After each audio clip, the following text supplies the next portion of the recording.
Hey hello everyone, welcome back to my another mini vlog. আজকে আমি বানাবো কাঁকরোলের পুর। কম বেশি তোমরা সবাই এই রেসিপিটার সাথে পরিচিত। তো আজকে আমি কাঁকরোলের পুর বানানোর জন্য কাঁকরোলগুলোকে ভালো মতো ধুয়ে এভাবে 2 মিনিটসের জন্য সেদ্ধ করার জন্য বসিয়েছিলাম।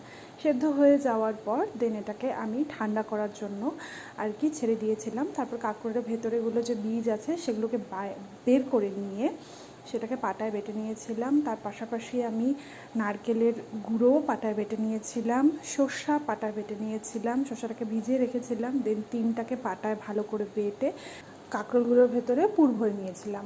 তারপর আমি এটাকে ভেজে নিই গরম গরম তেলে, যেরকম করে আর কি আমরা বড়া ভাজি, তো সেরকম করেই আর কি ভেজে নিই। তারপর ভেজে নেওয়ার পর দেখো কাঁকরোলের পুর ইজ রেডি। আর দেখো ওই ছোটো ছোটো হাতগুলো দেখতে পাচ্ছ না, ওগুলো বলো তো কার? এই যে দুষ্টু বেবিটা। চলো, ভালো লাগলে সাবস্ক্রাইব করে দিও। টাটা।